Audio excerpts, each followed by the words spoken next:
Начиная бизнес-сессию, член Совета директоров АО КРСК Нурали Резванов поприветствовал собравшихся и отметил значимость этого мероприятия. В зале более сотни человек. Это представители муниципалитетов и органов исполнительной власти, инициаторы проектов и руководители предприятий.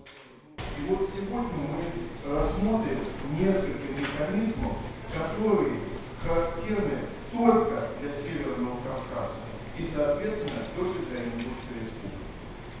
Поэтому первый механизм – это новая роль государственных программ. Выступления разбиты по блокам. Первый в очереди блок Министерства по делам Северного Кавказа. Директор Департамента стратегического развития СКФО Минкавказа России Михаил Логинов рассказал в своем выступлении о социально-экономическом развитии регионов Кавказа, мерах поддержки в рамках госпрограммы развития округа и принципах формирования региональных подпрограмм на 2018 год. Минкавказ на межведомственной рабочей группе, в которую входят представители федеральных органов исполнительной власти, банки, органы исполнительной власти субъектов Российской Федерации, вместе с инвестором и представителями субъекта рассматривают этот инвестиционный проект и, соответственно, дает либо грудину жизнь, да, либо говорит: ребята, идите дорабатывайте свой инвестиционный проект, он у вас немножко сразу. Предусмотрена правильная система оценки, то есть сколько получит инвестиционный проект балл, чем выше у него рейтинг, скажем так, по критериям, тем велика вероятность, что он получит финансирование со следующего финансового года. Значит, например, какие критерии? Это участие в проекте государственных средств. Чем ниже, соответственно, стоимость государственных средств, тем привлекательнее для государства этот проект. То есть инвестор готов вложить больше своих средств, реализовать этот инвестиционный проект. Детально о разработке стратегии развития туризма в Северокавказском федеральном округе рассказал еще один гость из Минкавказа Рустам Топаев. У нас были такие разовые акции, где мы пробовали, насколько комплексные решения вообще в туризме и на Кавказе могут давать какой-то эффект.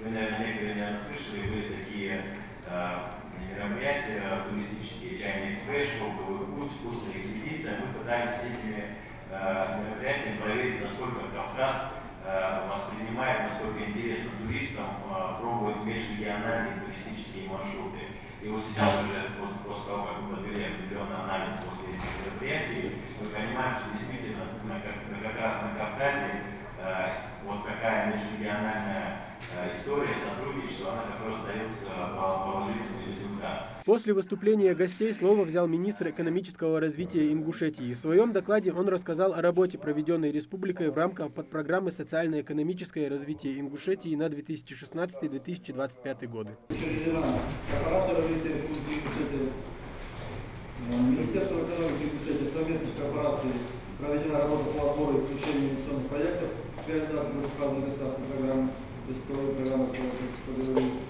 Все необходимые организационно-правовые мероприятия тоже были осуществлены своевременно.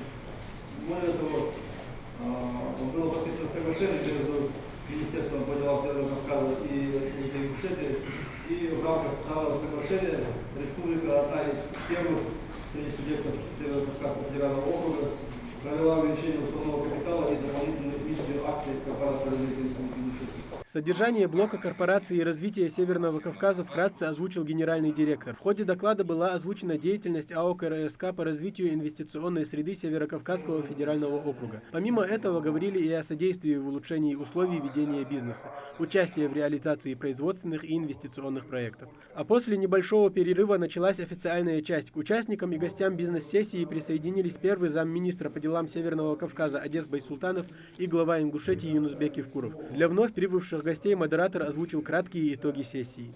Была отмечена очень большая организационная работа команды Министерства Северного Кавказа, команды Республики Ингушетия. Именно это и послужило к тому, что впервые Северный Кавказ очень хорошо прозвучал на Санкт-Петербургском форуме представление новых стратегических проектов, и Республика Ингушетия заявила о себе в рейтинге самых активных и привлекательных инвестиционных регионов. Свое мнение относительно инвестиционной привлекательности региона наиболее успешно реализуемых проектах выразили также Одес Байсултанов и Юнусбек Евкуров. На сегодняшний день в разрезе новых механизмов, которые мы внедряем как пилот на СКФО, Республики Ингушетия реализует находится два крупных проекта.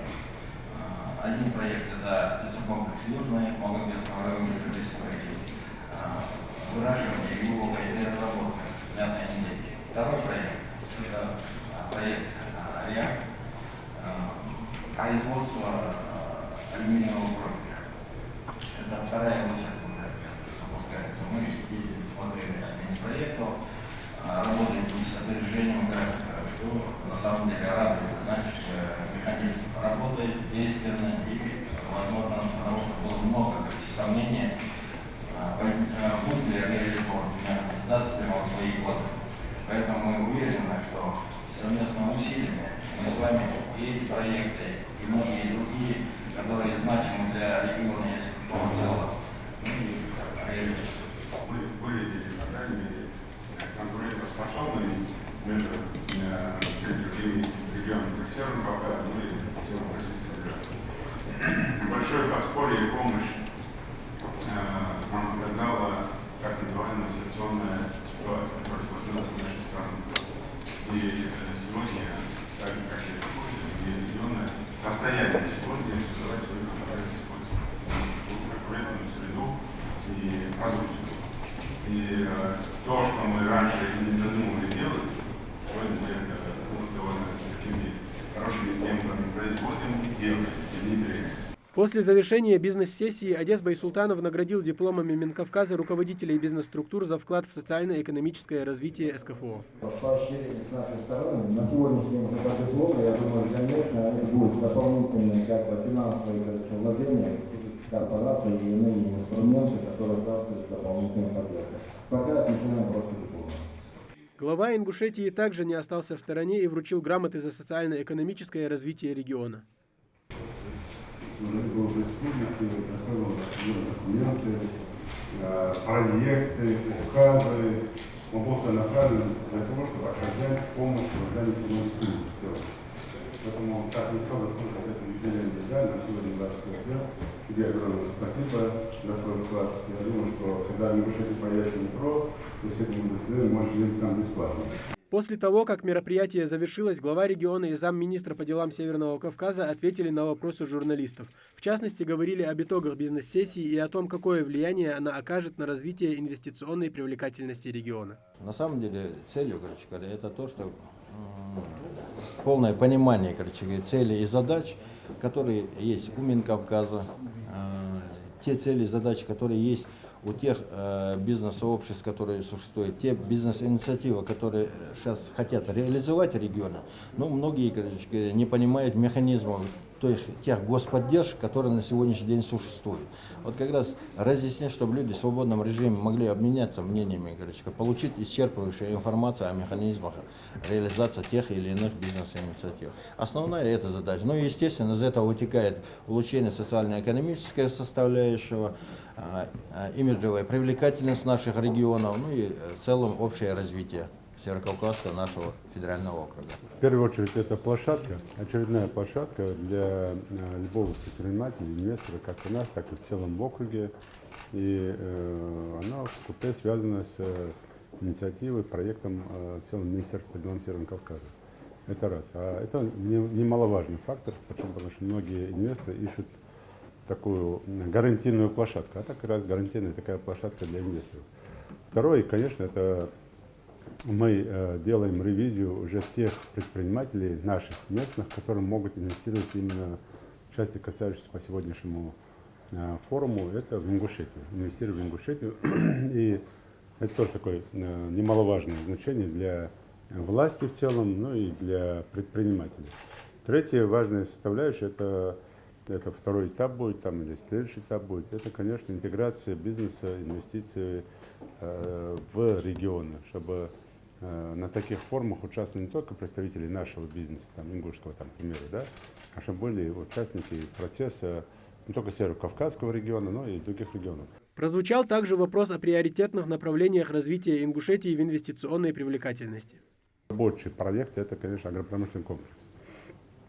Тем более, когда мы говорим о туристической привлекательности, и если мы говорим, что сегодня в республику посещает там и рост туристов в разы больше, чем это были там предыдущие годы, а с каждым годом, что их будет еще больше. это тоже целый потенциал, как их накормить, чем накормить.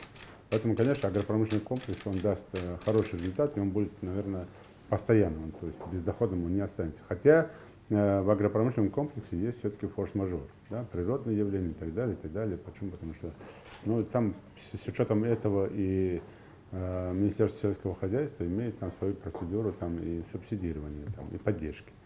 Второе направление – это строительный сектор. Он тоже дает хорошие результаты, и особенно строительные материалы для личных подсобных хозяйств, это может быть и тротуарная плитка, это, вообще весь комплекс стройматериалов.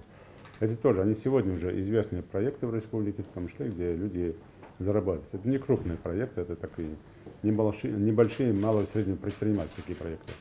И третий сектор – это, конечно, крупное промышленное производство, как и швейное производство, то, что мы сегодня видим, и радиаторное, и светодиодное, и другое направление, которые могут выйти за пределы региона.